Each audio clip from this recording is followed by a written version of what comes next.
Hello students. तो आज इस वीडियो में हम JEE main and advance previous year questions करेंगे। आज का हमारा टॉपिक है मैकेनिकल प्रॉपर्टीज़ ऑफ फ्लूइड्स। इसमें हम बात करेंगे प्रेशर डेंसिटी इन कॉन्सेप्ट्स पर बेस्ड क्वेश्चंस की, साथ में पास्कल्स लॉ, आर्किमिडीज प्रिंसिपल और लॉज ऑफ फ्लोटेशन पर बेस्ड क्वेश्चंस। ये जो स्क्रीन पर आप देख रहे हैं ये क्वेश्चन है जेई मेन अप्रैल 2020 का क्वेश्चन। क्या बोल रहे हैं? Hollow spherical shell at outer radius capital R floats just submerged under the water surface. The inner radius of the shell is small r. If the specific gravity of the shell material is 27/8 with respect to water, the value of small r is. तो question की language से आप समझ गए होंगे कि ये question based है लॉ ऑफ फ्लोटेशन पर, लॉ ऑफ फ्लोटेशन। अब इन क्वेश्चंस को हम केवल आंसर्स के लिए सॉल्व नहीं कर रहे हैं, बल्कि थ्योरी, कॉन्सेप्ट्स, फार्मूलाज, इनको डिटेल में डिस्कस करेंगे। कौन सी बातें आपको एग्ज़ाम में ध्यान रखनी है, अप्रोच आपकी किस तरह होना चाहिए, ये सब बातें डिटेल में डिस्कस करेंगे। पूरा डिस्कशन आपको ध्यान से सुनना चाहिए। सबसे पहले हम बात करेंगे स्पेसिफिक ग्रेविटी की। स्पेसिफिक ग्रेविटी और रिलेटिव डेंसिटी ये दोनों न्यूमेरिकली बराबर होती हैं। रिलेटिव डेंसिटी आप जानते हैं, जब भी किसी मटेरियल की डेंसिटी को हम वाटर की डेंसिटी से कंपेयर करते हैं। जैसे शेल मटेरियल की डेंसिटी है मान लो सिग्मा एस, इसको यदि वाटर की डेंसिटी से कंपेयर करेंगे सिग्मा डब्ल्यू से, तो हमको मिलेगी रिलेटिव डेंसिटी या स्पेसिफिक ग्रेविटी। तो ये दोनों न्यूमेरिकली सेम होती है, याद रखें। सिग्मा एस यह है शेल मटेरियल की डेंसिटी और सिग्मा डब्ल्यू है वाटर की डेंसिटी।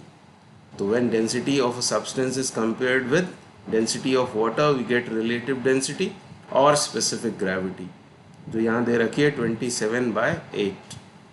दूसरी बात ये याद रखें कि relative density किसी भी मटेरियल की ये बराबर होती है its density in CGS। किसी भी मटेरियल की relative density उसकी डेंसिटी होती है in CGS units. For example, यदि वुड की रिलेटिव डेंसिटी है 0.5, तो यदि आप इसके साथ CGS यूनिट लगा देंगे ग्राम पर सेंटीमीटर क्यूब, तो आपको वुड की डेंसिटी CGS यूनिट्स में मिल जाएगी। तो ये भी याद रखें, ये प्रॉपर्टी काम आती है कई बार। Relative density is equal to density in CGS। किसी भी मटेरियल की रिलेटिव डेंसिटी ये होती है उस मटेरियल की डेंसिटी इन CGS यूनिट्स। अब इस क्वेश्चन में यहाँ बोला हुआ है कि हॉलो स्फेरिकल शेल है, उसकी आउटर रेडियस कैपिटल आर है, इनर रेडियस है स्मॉल आर, और ये स्फेरिकल शेल या होलोस्फियर ये जस्ट सबमर्ज्ड है वाटर में। हमको चाहिए है स्मॉल आर, मतलब inner radius in terms of capital are. तो अब जैसे ही हॉलो बॉडी का क्वेश्चन आता है तो आपको एक बात ये याद रखनी है, यदि वो बॉडी हॉलो बॉडी है तो मटेरियल वॉल्यूम अलग होगा, मतलब जिस वॉल्यूम में मटेरियल प्रेजेंट है वो अलग होगा, और उस बॉडी का वॉल्यूम वो अलग होगा। मतलब ये दोनों बराबर नहीं होते। ये फैक्ट भी आपके दिमाग में होना चाहिए। मटेरियल वॉल्यूम अलग होगा और उस बॉडी का वॉल्यूम अलग होगा। जैसे इस क्वेश्चन में होलोस्फियर है, इनर रेडियस है स्मॉल आर, आउटर रेडियस है कैपिटल आर, तो उस बॉडी में मटेरियल तो केवल यहाँ प्रेजेंट है। यदि आप इसका मटेरियल वॉल्यूम लेंगे तो आपको आउटर स्फीयर के वॉल्यूम में से इनर स्फीयर के वॉल्यूम को सब्ट्रैक्ट करना पड़ेगा, तब आपको मिलेगा मटेरियल वॉल्यूम। और कैपिटल आर रेडियस लेकर 4/3 पाई r क्यूब यदि लगा देंगे तो वो होगा बॉडी का वॉल्यूम। तो जब भी हॉलो बॉडी होती है तो ये दोनों वॉल्यूम्स अलग अलग होते हैं। अब लॉ ऑफ फ्लोटेशन से इसको सॉल्व करना है। अब वो बॉडी है सबमर्ज्ड, किस तरह? इस तरह, जस्ट सबमर्ज्ड, मतलब ऐसी है वो बॉडी, फ्लोट हो रही है वाटर में, जस्ट सबमर्ज्ड, मतलब पूरी पूरी तरह से वो उसमें डूबी हुई है, ना तो वो सिंक हो रही है और ना ही पार्शियली सबमर्ज्ड है। तो कैसे इसको सॉल्व करेंगे? लॉ ऑफ फ्लोटेशन लगाएंगे mg। mg क्या होगा? mg होगा weight of the body, weight of the body, और ये बराबर होगा अपथ्रस्ट के। अब अपथ्रस्ट तो निकालना आसान है।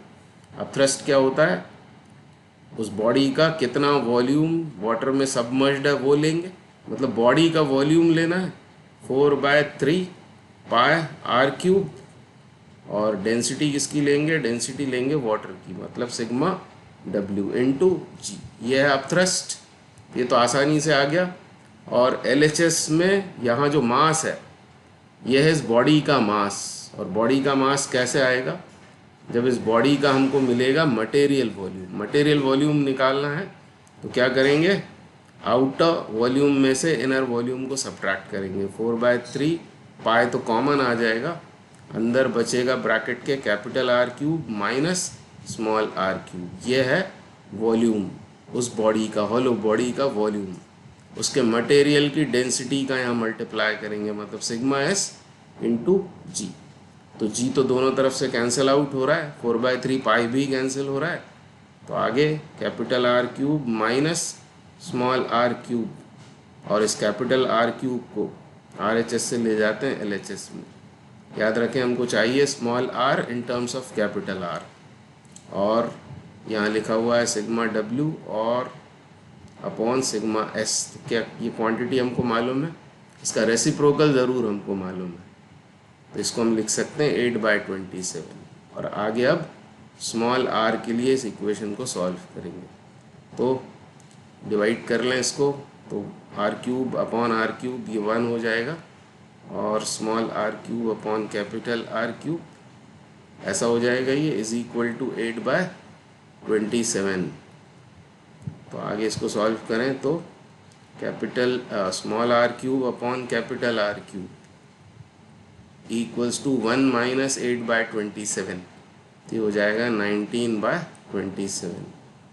19/27, तो are cube is equal to हो गया कैपिटल आर क्यूब इंटू 19/27। अब 27 देखकर आपको बहुत खुशी हुई होगी, ऐसा लग रहा होगा कि हम आंसर तक पहुंच गए हैं, पर जब आप क्यूब रूट लेंगे ये तो बन जाएगा कैपिटल आर, नीचे भी 27 का क्यूब रूट 3 हो जाएगा, और यहाँ क्या आएगा, यहाँ आएगा cube root 19।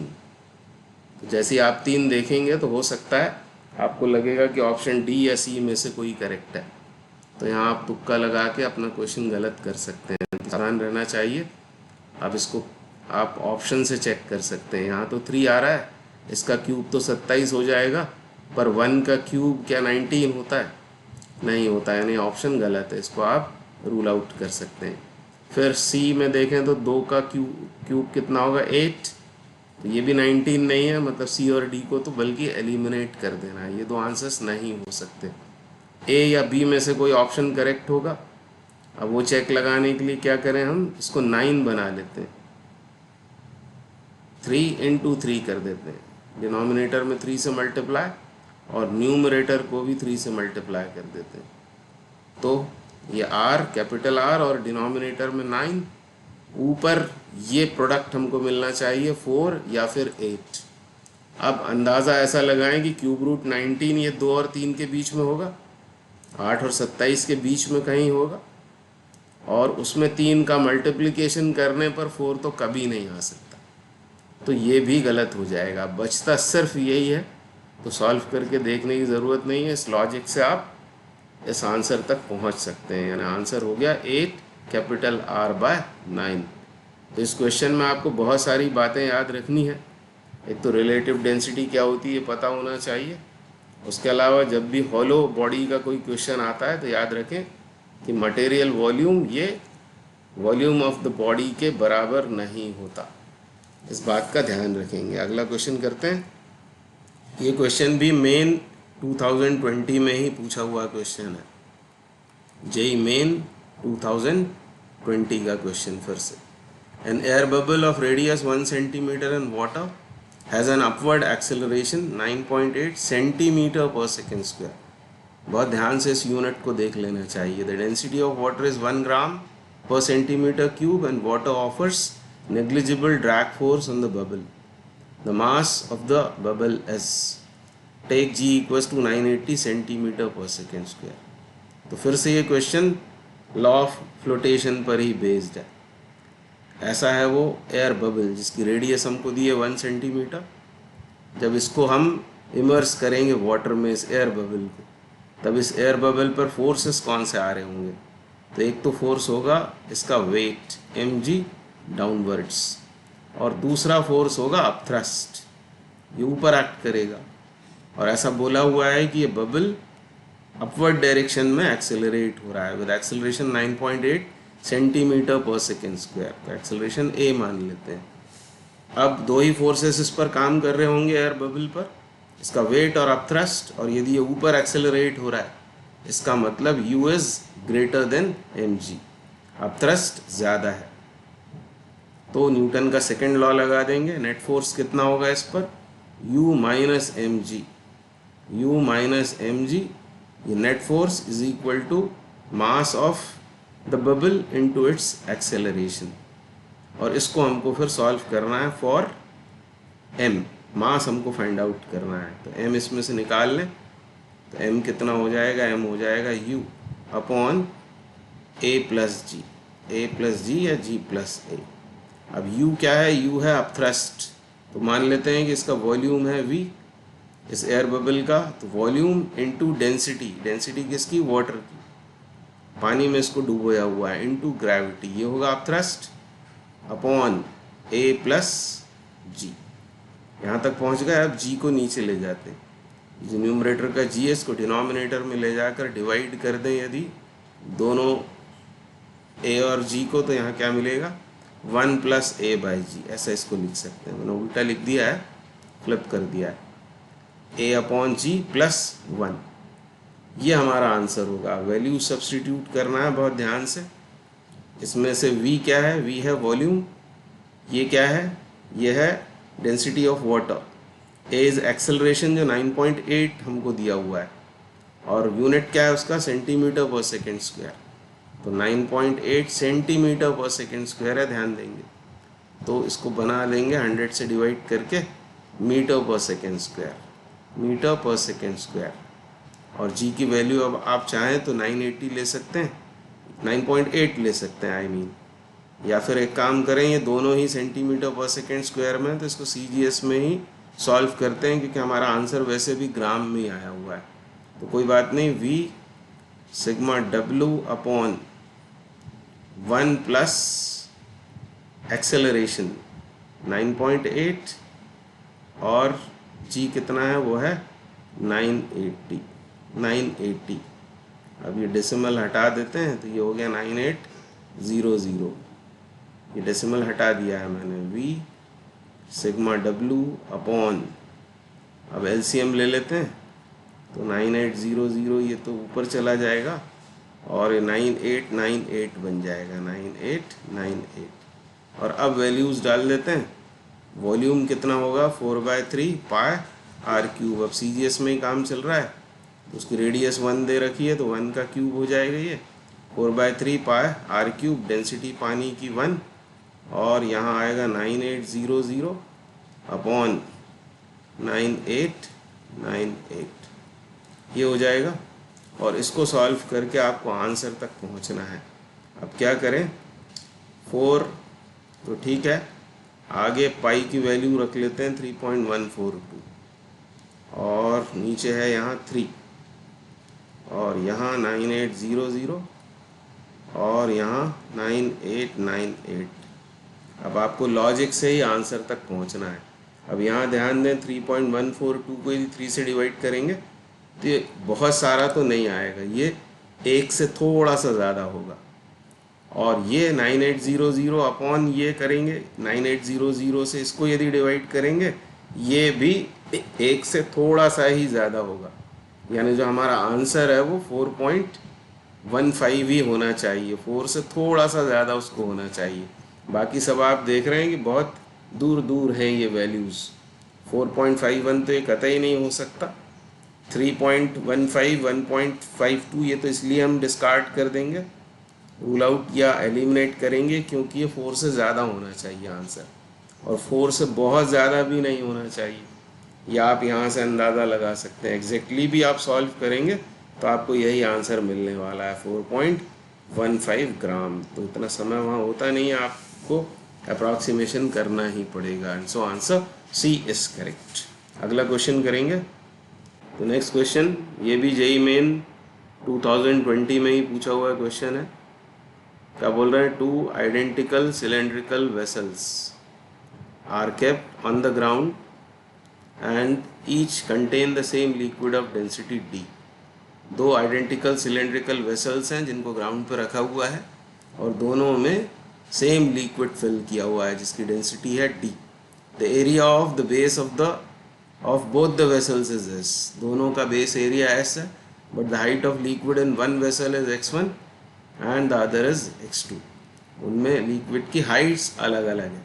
When both cylinders are connected through a pipe of negligible volume very close to the bottom, the liquid flows from one vessel to other until it comes to equilibrium at a new height. The change in energy of the system in the process is। तो आपको question पढ़ के समझ में आ गया होगा कि यहाँ जिस एनर्जी की बात हो रही है वो है ग्रेविटेशनल पोटेंशियल एनर्जी, और यहाँ रीडिस्ट्रीब्यूशन ऑफ लिक्विड्स हो रहा है। बिल्कुल इसी तरह का क्वेश्चन हम देखते हैं कैपेसिटी वाले चैप्टर में। वहाँ हम बात करते हैं रीडिस्ट्रीब्यूशन ऑफ चार्जेस की, और लॉस ऑफ एनर्जी का आपने फॉर्मूला पढ़ा हुआ है जिसमें v1 minus v2 whole square आता है।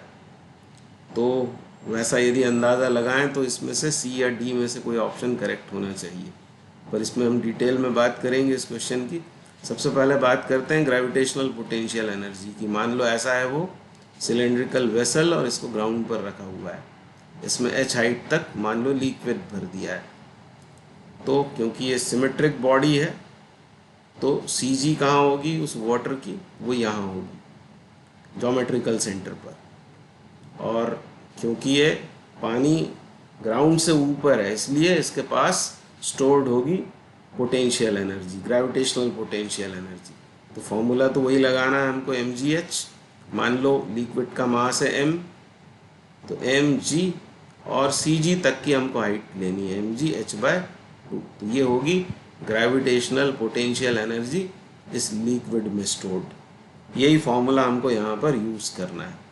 अब क्योंकि दोनों वेसल्स में लिक्विड का लेवल अलग अलग है, और इसलिए क्या होगा, जब इन सिलेंडर्स को, इन वेसल्स को हम किसी पाइप से कनेक्ट करेंगे तो लिक्विड फ्लो होगा from the vessel at higher level to vessel at lower level until the levels are equal.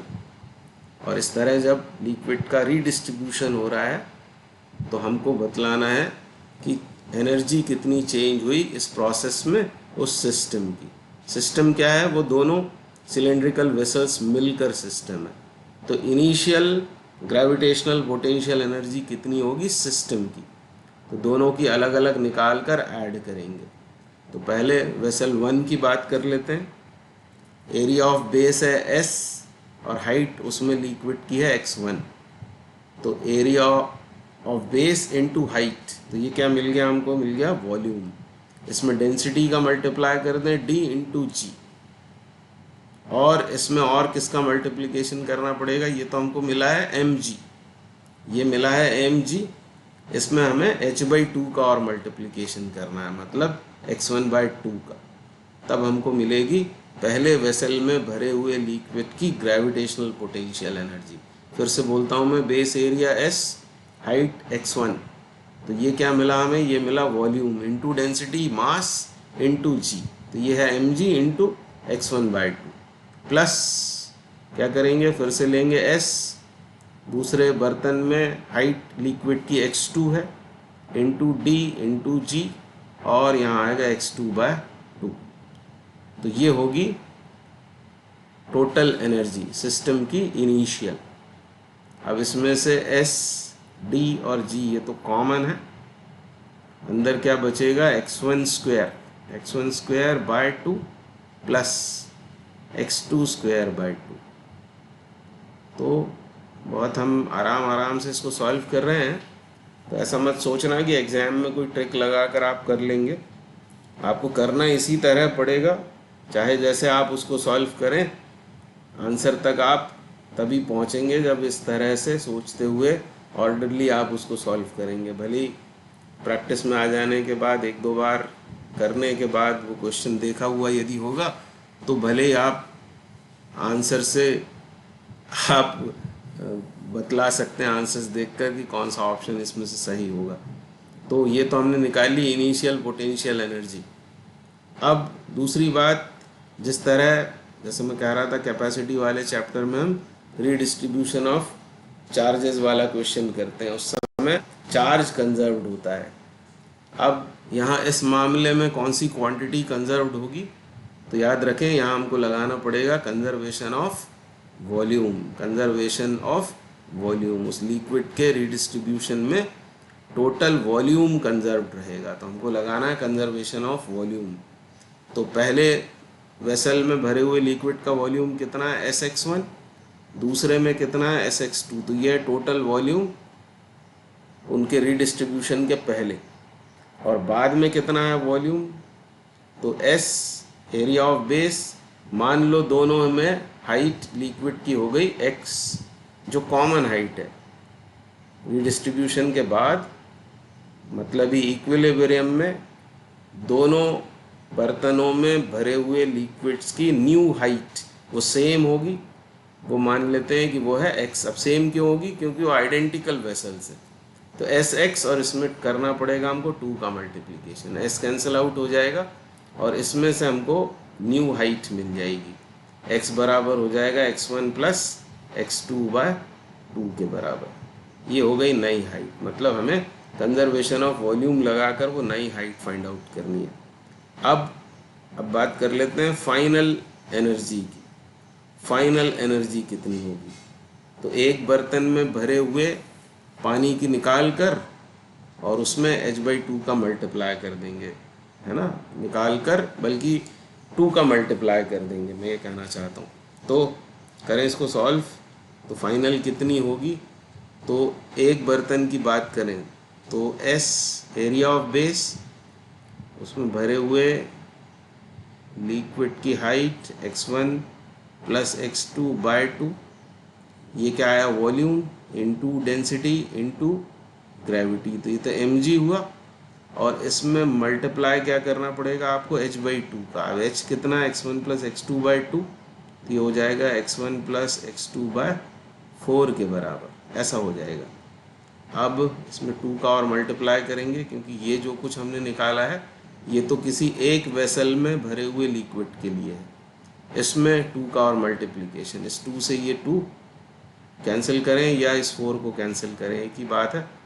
कुल मिलाकर हमको क्या मिलेगा, तो हमको मिलेगा S और x1 प्लस x2/2, इस 2 से इसको कैंसिल करना 4 को, तो x1 plus x2/2 whole square, ऐसा हो जाएगा, इंटू D इंटू G। ये आ गई हमारे पास सिस्टम की फाइनल एनर्जी। ये थी इनिशियल और ये आ गई फाइनल, और हमको चाहिए चेंज। तो या तो UI माइनस UF कर दें या UF माइनस UI, एक ही बात है।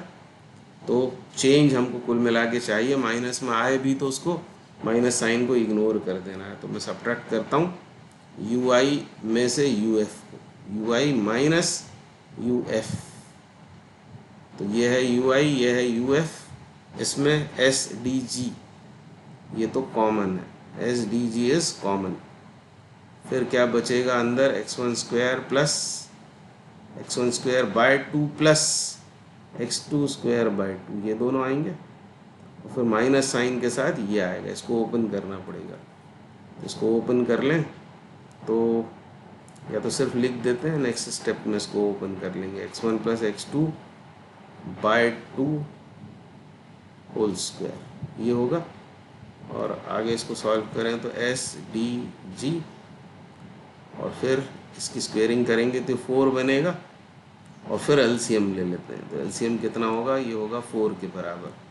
और अब इन स्टेप इनको लिखते हैं टर्म्स को, x1 square plus x2 square और a plus B whole square, और इस माइनस साइन का ध्यान देंगे, ठीक है।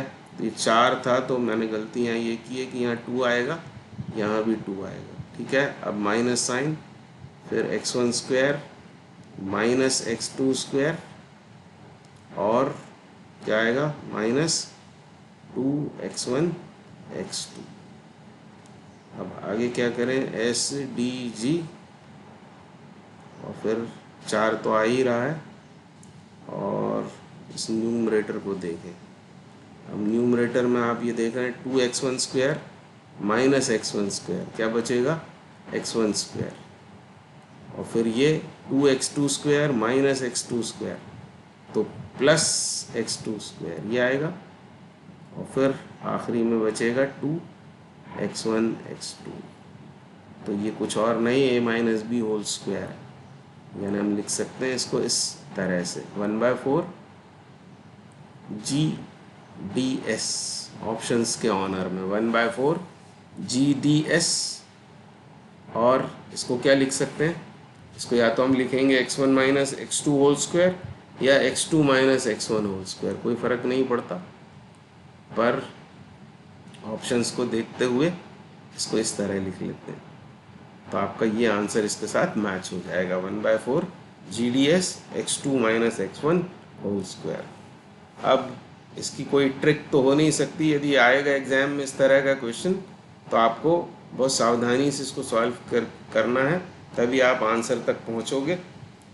तुक्का लगाएं भी तो ये दोनों में बड़ा कन्फ्यूजन होगा। GDS तो सब में है, x2 minus x1 whole square इन दो ऑप्शंस में है, इधर 3/4 है, 1/4 है। वो बात अलग है कि आपको ये याद हो जाए, पर मेथड भी आपको पता होनी ही चाहिए। नेक्स्ट क्वेश्चन करेंगे, ये भी जेई मेन 2020 का ही क्वेश्चन है, मेन 2020। क्या बोल रहे हैं, leak proof cylinder of length 1 metre made of metal which has very low coefficient of expansion is floating vertically in water at 0 degrees Celsius such that its height above the water surface is 20 centimeter. When the temperature of water is increased to 4 degrees Celsius, the height of the cylinder above the water surface becomes 21 centimeter. मतलब दो cases में बात हुई है, एक बार 1 metre length के उस leak proof cylinder को 0 डिग्री सेल्सियस के पानी में डुबोया गया है, तब वो पार्शियली सबमर्ज्ड है और उसकी height above the water surface है 20 सेंटीमीटर, मतलब अंदर डूबी हुई लेंथ कितनी होगी 80 सेंटीमीटर। और केस 2 में जब पानी के टेम्परेचर को 4 डिग्री सेल्सियस कर दिया, अब 4 डिग्री सेल्सियस पर आप जानते हैं वॉल्यूम मिनिमम होगा पानी का और डेंसिटी होगी मैक्सिमम, और डेंसिटी के बदल जाने से अब इस केस 2 में क्या हो रहा है, तो height above the water surface हो गई है 21 सेंटीमीटर, मतलब अंदर डूबी हुई जो लेंथ है वो कम हो गई, वो 79 सेंटीमीटर हो जाएगी। करना क्या है हमको, the density of water at 4 degree Celsius relative to density at 0 degree Celsius is close to. हमको चाहिए है डेंसिटी 4 डिग्री सेल्सियस की, उसको लिख लेते हैं D4, मतलब ये D at 4 degree Celsius upon D0, ये क्वांटिटी हमको फाइंड आउट करनी है। अब इसको भी हम लॉ ऑफ फ्लोटेशन से ही करेंगे। एट 0 डिग्री सेल्सियस, केस 1 में क्या बोला है उसने कि जब 0 डिग्री सेल्सियस पर है वो पानी, तब कितनी height above the water surface है 20 सेंटीमीटर, यानी अंदर कितनी डूबी हुई है 80, यानी अपथ्रस्ट कितना होगा, तो 80 ये हो गई उसकी लेंथ, और एरिया ऑफ क्रॉस सेक्शन उसका मान लेते हैं ए, तो length into area into density at 0 degree celsius into G, ये होगा उस पर अपथ्रस्ट, और ये अपथ्रस्ट होगा उसके वेट के बराबर। तो ये केस 1 में। अब केस 2 में जब पानी कितने पर कर दिया, 4 डिग्री सेल्सियस पर, 4 डिग्री सेल्सियस का पानी होने पर height above the water surface 21 centimetre है, मतलब अंदर डूबी हुई लेंथ है 79 इंटू एरिया, अब डेंसिटी को लिख लेते हैं D4 into G equals to mg, ये भी mg के ही बराबर होगा। उसका वेट तो चेंज नहीं होगा, सिलेंडर का चेंज क्या हो रहा है, चेंज हो रही है डेंसिटी उस लिक्विड की। डेंसिटी क्यों चेंज हो रही है, क्योंकि उसका हम टेम्परेचर चेंज कर रहे हैं और उस वजह से अपथ्रस्ट चेंज हो रहा है। तो ऐसी दो इक्वेशंस मिलेंगी, तो आप देख रहे हैं RHS दोनों के बराबर हैं, तो LHS को हम इक्वेट कर सकते हैं, और ए और जी कैंसिल आउट हो जाएगा, तो हमको मिलेगा 80 D not equals to 79 D four, ये रिलेशन मिलेगा। और यहाँ से फिर हमको फाइंड करना है D four upon D zero, तो आपको आंसर मिल जाएगा, ये होगा 80 अपॉन 79। इसका मतलब एक से थोड़ा सा ज़्यादा होगा, ये एक से थोड़ा सा ज़्यादा होगा, तो इसको तो पहले ही एलिमिनेट कर दो, 1.26 तो बिल्कुल नहीं हो सकता। फिर 1.04, 1.01 और 1.03। अब फिर से आपको कॉमन सेंस लगाना है, सबसे छोटा ये है, और 80 अपॉन 79 इसके अलावा और कुछ नहीं होगा, और इसलिए आंसर सी करेक्ट हो जाएगा। तो ये इस क्वेश्चन का आंसर है। ये जेईई मेन जनवरी 2020 में पूछा हुआ क्वेश्चन था। इसी तरह से अगला क्वेश्चन करेंगे।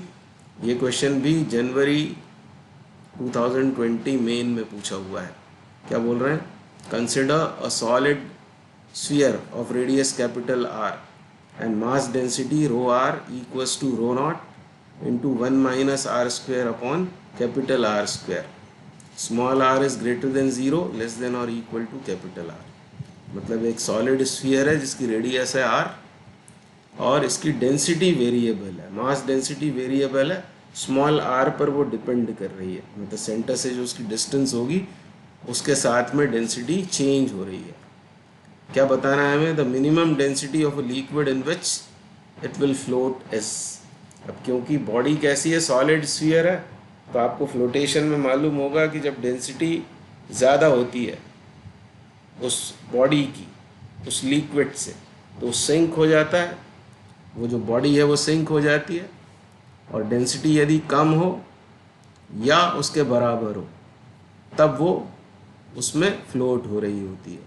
तो जब बात हो रही है मिनिमम डेंसिटी की, तो इसका मतलब यह है कि दोनों डेंसिटीज़, सॉलिड स्फीयर की डेंसिटी और लिक्विड की डेंसिटी ये बराबर है, और स्फीयर जो है वो फुली इमर्स्ड रहेगा, मतलब इस तरह से वो फ्लोट हो रहा होगा। ये है वो स्फीयर, और लिक्विड में वो इस तरह से फ्लोट हो रहा होगा, इसको कहते हैं हम फुली इमर्स्ड। और वेट इज इक्वल टू होगा अपथ्रस्ट के बराबर। अब अपथ्रस्ट निकालना तो आसान है। अपथ्रस्ट कैसे आएगा? तो 4/3 पाई आर क्यूब, ये लेंगे हम उस बॉडी का वॉल्यूम, और इसमें डेंसिटी ऑफ लिक्विड का मल्टीप्लाई करेंगे इनटू जी, तो ये हमको मिलेगा अपथ्रस्ट। पर इधर एलएचएस में क्या आएगा? एलएचएस में आएगा उसका वेट। और वेट कैसे फाइंड करेंगे? अब वेट हम सीधे एमजी नहीं लिख पाएंगे, यहाँ हमको कैलकुलस यूज़ करना पड़ेगी, क्योंकि उसकी मास डेंसिटी वो वेरिएबल है। तो हम क्या करेंगे, एक शेल कंसिडर करेंगे, उसका वॉल्यूम ले लेते हैं हम dv, स्मॉल आर रेडियस और डी आर थिकनेस का एक शेल सपोज करेंगे, और शेल का वॉल्यूम ले लिया हमने dv, और यहाँ आएगा रो आर जो डेंसिटी दी हुई है, और यहाँ आएगा g, तब हमको मिलेगा उसका एलिमेंट्री वेट, और इसको हमें करना पड़ेगा इंटीग्रेट। ऐसी इक्वेशन हमको बनानी, कर हम वही रहे, weight is equal to upthrust.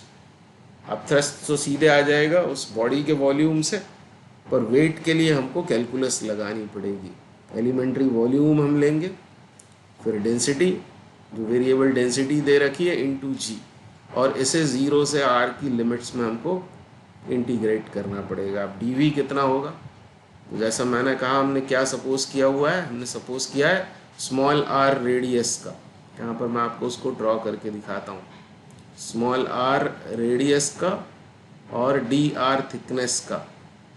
ये देखिए, ये स्मॉल आर रेडियस और डी आर थिकनेस का एक ही हमने शेल यहाँ पर सपोज किया है इस सॉलिड स्फीयर के अंदर। तो उसका वॉल्यूम कितना होगा? तो वॉल्यूम के लिए हम सरफेस एरिया लें उसका 4 पाई स्मॉल आर स्क्वायर, उस एलिमेंट्री स्फीयर का सरफेस एरिया, इनटू उसकी थिकनेस डी आर। और अब डेंसिटी यहाँ पर सब्सटीट्यूट कर लेते हैं, rho not into 1 minus small R square upon capital R square, ये आएगा इनटू जी, और इसे हमें इंटीग्रेट करना पड़ेगा between limits 0 to r equals to 4/3 pi capital R cube into DL into G. अब इसको जब इंटीग्रेट करेंगे तो इस इंटीग्रल से बाहर आ जाएंगे constants 4b pi row not, हालांकि बोला नहीं है वो कांस्टेंट है पर वो कांस्टेंट ही है क्योंकि इस इक्वेशन में कैपिटल R तो कांस्टेंट है ही, ये रो नॉट भी कांस्टेंट होगा, वेरिएबल सिर्फ स्मॉल r है, तो ये रो नॉट भी बाहर हो गया, इसके अलावा g भी बाहर आ जाएगा। अंदर इंटीग्रेट किसको करना होगा, अब यहाँ r स्क्वायर है, dr है और 1 minus R square upon R square है, तो इस आर स्क्वायर का अंदर मल्टीप्लाई कर लेते हैं तो क्या मिलेगा, यहाँ मिलेगा हमको R square minus R4 upon capital R square into dr, ये बचेगा और 0 से r की limits equals to 4/3 pi R cube DL times G. अब 4 कैंसिल, पाई कैंसिल और g कैंसिल, 4 पाई और g तो कैंसिल आउट हो गए, यहाँ बचा रो नॉट। अब आगे इसको इंटीग्रेट करें, अब इसे इंटीग्रेट करते हैं तो आर स्क्वायर dr होगा R³/3 और क्योंकि लोअर लिमिट है 0 तो हम सीधे क्या लिख सकते हैं, रो नॉट लिमिट्स डालने के बाद, इसको सॉल्व करने के बाद इंटीग्रल को और लिमिट्स पुट करने के बाद सीधे हम लिख सकते हैं R³/3। और अब इसे करें तो कैपिटल R स्क्वायर ये तो कांस्टेंट है, R4 dr होगा R5/5 यानी ये होगा R5 अपॉन 5R स्क्वायर, ये इसकी सॉल्विंग के बाद। और इस तरफ क्या क्या बचा हुआ है, 1/3 R³ DL।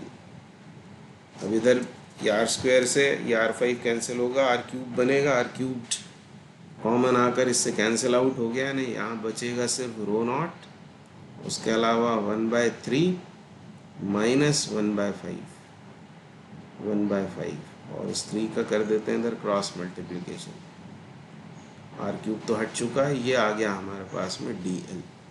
अब इस DL के लिए इसको सॉल्व करेंगे तो DL बराबर होगा 3 रो नॉट, एलसीएम ले लेते हैं, एलसीएम होगा 15 के बराबर, फिर 3 से डिवाइड करें तो 5 आएगा, 5 से करें तो 3 यानी ये हुआ 2 रो नॉट और इस 3 से ये 5 बार कट गया यानी 2 रो नॉट अपॉन 5, ये इस क्वेश्चन का आंसर होगा। तो इसमें भी कोई ट्रिक काम नहीं करेगी, आपको सॉल्व ही करना पड़ेगा। तो आगे बढ़ते हैं, अगला क्वेश्चन करेंगे। अब ये नेक्स्ट क्वेश्चन ये भी जनवरी 2020 में पूछा हुआ क्वेश्चन है, जनवरी 2020 का क्वेश्चन। क्या बोल रहा है, 2 लिक्विड्स ऑफ डेंसिटी ρ1 एंड ρ2, दोनों डेंसिटीज के बीच रिलेशनशिप दिया हुआ है, are filled up behind a square wall of side 10 metre as shown in the figure.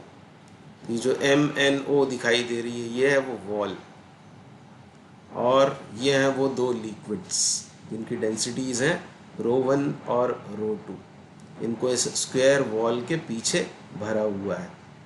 अब डेंसिटी कौन सी ज़्यादा है, तो यहाँ रिलेशन ये दिया हुआ है ρ2 इक्वल्स टू 2 ρ1 यानी ρ2 ज़्यादा है। और आप जानते हैं जब कई सारे इनमिसिबल लिक्विड्स फिल किए जाते हैं किसी वेसल में, तब जो हेवियर लिक्विड होता है वो होता है नीचे, तो ये है वो हेवियर लिक्विड। मतलब ये जो लाइन दिखाई दे रही है आपको, इसको लिख लेता हूँ मैं x, तो xn से नीचे ये जो लिक्विड है इसकी डेंसिटी कितनी है, तो इसकी डेंसिटी है ρ2, ये हेवियर लिक्विड। और ये है वो लाइटर लिक्विड, ऊपर वाला लिक्विड ये वो लाइटर लिक्विड है जिसकी डेंसिटी है ρ1 और ρ1 ρ2 में रिलेशन दिया हुआ है। आगे क्या बोल रहे हैं, each liquid has a height of 5 metre, जो इसमें फिगर में भी दिखाई हुई है, Mn is 5 meter, NO is also 5 meter. The ratio of the forces due to these liquids exerted on the upper part Mn to that at the lower part NO. Upper part Mn पर लगने वाले force मतलब Fmn और नीचे वाले part NO पर लगने वाले फोर्स का हमको चाहिए रेशो, ये हमको फाइंड आउट करना है। अब यहाँ पर लिक्विड प्रेशर वाला फॉर्मूला काम आएगा। क्या जानते हैं आप? H रो जी, ये पढ़ा हुआ है आपने, effect of gravity on pressure, उस टॉपिक में H रो जी। यहाँ पर हम मान लेते हैं M पर प्रेशर है 0, ये लिक्विड इस तरह प्रेशर एक्सर्ट करेगा, तो ये पॉइंट यदि M है तो यहाँ पर प्रेशर हो जाएगा 0 के बराबर, यहाँ प्रेशर होगा 0। अब ये हाइट कितनी है? ये है 5 मीटर की, ये लेंथ जो है 5 मीटर है, तो N पर लगने वाला जो प्रेशर होगा वो कितना होगा? वो होगा 0 प्लस 5 रो 1 इंटू जी के बराबर। अब ये जो प्रेशर है P is equal to H rho G, इस फॉर्मूले में आप देख रहे हैं P ये लीनियरली वेरी होता है, लीनियरली वेरी होता है विद H, और इसके लीनियर वेरिएशन की वजह से हम एवरेज प्रेशर निकाल लेंगे, एवरेज प्रेशर निकाल लेंगे, और एवरेज प्रेशर इनटू एरिया करने से हमको फोर्स मिल जाएगा। यानी सबसे पहले हम बात कर रहे हैं FMN की, इस MN पार्ट पर कितना फोर्स लग रहा है। तो जैसे मैंने कहा आपसे कि PM मतलब pressure at point M is 0, यहाँ प्रेशर हमने मान लिया 0 है। फिर PN कितना होगा? PN फॉर्मूला लगाएंगे H रो जी, तो वो हो जाएगा 5 रो 1 टाइम्स G। तो एवरेज प्रेशर कितना होगा? एवरेज प्रेशर हो जाएगा अरिथमेटिक मीन के बराबर, यानी 0 प्लस 5 रो 1 G अपॉन 2, ये होगा एवरेज प्रेशर। और एवरेज प्रेशर इनटू क्या करेंगे? एरिया, तो हमको मिल जाएगा फोर्स, यानी 5 रो 1 G upon 2 times area A, इस वॉल का एरिया। तो ये हो गई इक्वेशन 1। अब हमको NO इसकी बात करनी है। अब हम निकालेंगे कि वॉल के नीचे वाले पार्ट पर कितना फोर्स लग रहा है, मतलब FNO is to be find out. तो क्या करना होगा इसके लिए? हमको चाहिए है PO सबसे पहले, तो PO कितना होगा ये हम पता करेंगे। तो PO निकालने के लिए क्या करेंगे? PO बराबर होगा PN, N पर जितना प्रेशर है वो प्लस, अब नीचे और कितना लिक्विड है? 5 मीटर हाइट का, तो 5 इंटू, अब यहाँ लेंगे हम डेंसिटी रो 2, और रो 2 है 2 रो 1 के बराबर, इसको 2 रो 1 लिख लेते हैं। 5 इंटू 2 रो 1 ये लेंगे, और PN कितना है? तो PN है 5 रो 1 G, तो ये टोटल में कितना हो जाएगा? तो ये टोटल में हो जाएगा 15 रो 1 G के बराबर। ये आ गया PO आने के बाद अब PN हमको पता ही है, PO भी हमने फाइंड कर लिया, तो नीचे वाली वॉल पर लगने वाला एवरेज प्रेशर निकालेंगे, तो वो हो जाएगा 5 रो 1 G प्लस 15 रो 1 G अपॉन 2, ये आएगा। तो 15 प्लस 5 20/2, यानी वो हो जाएगा 10 के बराबर, या आप इसको 20 ही रहने दें। तो ये हुआ 20 रो 1 G अपॉन 2 टाइम्स एरिया। तो ये आ गया हमारे पास में force on the lower wall NO, और इन्हीं का हमको रेशो फाइंड आउट करना है। अब इसमें भी एरिया A लिया हमने, एरिया तो सेम है इसलिए A ही रहने दिया, उसकी वैल्यू डालने की ज़रूरत नहीं थी आपको। तो जब आप निकालेंगे FMN अपॉन FNO तो कितना होगा? तो A तो कैंसिल आउट होगा, जब आप इसको डिवाइड करेंगे 2 भी कैंसिल आउट, रो 1 G भी कैंसिल आउट, ऊपर बचेगा 5 और नीचे है 20, यानी क्लियरली इट इज़ 1/4। तो ये इस क्वेश्चन का आंसर हो जाएगा। तो इसमें कौन सी प्रॉपर्टी काम आ रही है कि प्रेशर H के साथ लीनियरली वेरी करता है। तो जब भी इस तरह का क्वेश्चन उसमें पूछा जाता है, डैम वगैरह के क्वेश्चंस जो होते हैं उसमें, यही नॉलेज वहाँ भी काम आती है। तो क्या याद रखेंगी, प्रेशर लेंथ के साथ में लीनियरली वेरी करता है, तब हम एवरेज प्रेशर इनटू एरिया करने के बाद फोर्स फाइंड आउट करते हैं। अगला क्वेश्चन करेंगे, ये जेई मेन अप्रैल 2019 में पूछा हुआ क्वेश्चन है। जेई मेन अप्रैल 2019 क्या बोल रहे हैं, cubical block of side 0.5 metre floats on water with 30% of its volume underwater. What is the maximum weight that can be put on the block without fully submerging it under water? The density of water is given 10 to the power 3 kg per meter cube. तो 0.5 metre side वाला एक cubical block है जिसका 30% volume initially water के अंदर था, और ऐसा पूछ रहे हैं कि इसके ऊपर कितना वेट और पुट करें कि ये डूबे बगैर फ्लोट होता रहे। मतलब ऐसा है, यदि वो क्यूबिकल ब्लॉक, तो हमको उसके ऊपर वेट पुट करके उसको इस सिचुएशन में लाना है।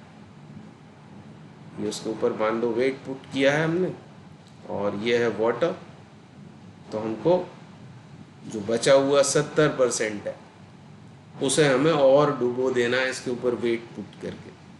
तो उसका टोटल वॉल्यूम कितना है, तो टोटल वॉल्यूम तो है उसका 0.5 क्यूब्ड, और इसका 70% कितना होगा, ये होगा 70/100।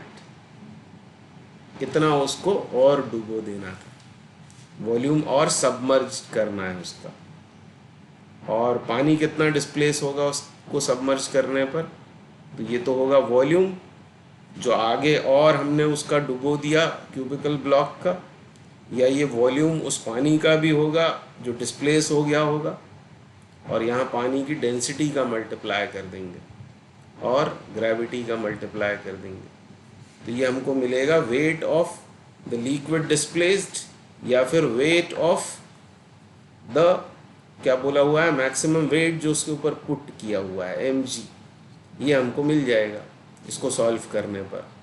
ये 2 ज़ीरोस कैंसिल आउट करें और क्या बचेगा, यहाँ 2 ज़ीरो और बचेंगे। ये कितना होगा, ये तो होगा 0.125 into 7 into 10 to the power 3 कर लेते हैं, तो ये 125 हो जाएगा इंटू 7, और 125 इंटू 7 ये होगा 875। पर ये आंसर किस में आएगा, तो आंसर आएगा न्यूटन। हमको केजी पूछा हुआ है, मतलब बोल भले ही यहाँ पर क्या रहे वेट, पर हमसे पूछा हुआ है उसका मास, मतलब इसको हमें 10 से डिवाइड करना पड़ेगा, तो जो मास पुट किया जाना है वो होगा 87.5 kg, या जो फोर्स लगाना पड़ेगा इसके ऊपर डाउनवर्ड्स वो कितना होगा 875 न्यूटन। फोर्स पूछा होता तो 875 न्यूटन बोलते, हालांकि यहाँ पर मास पूछा हुआ है, तो ऑप्शन बी करेक्ट हो जाएगा। तो इस क्वेश्चन का आंसर है।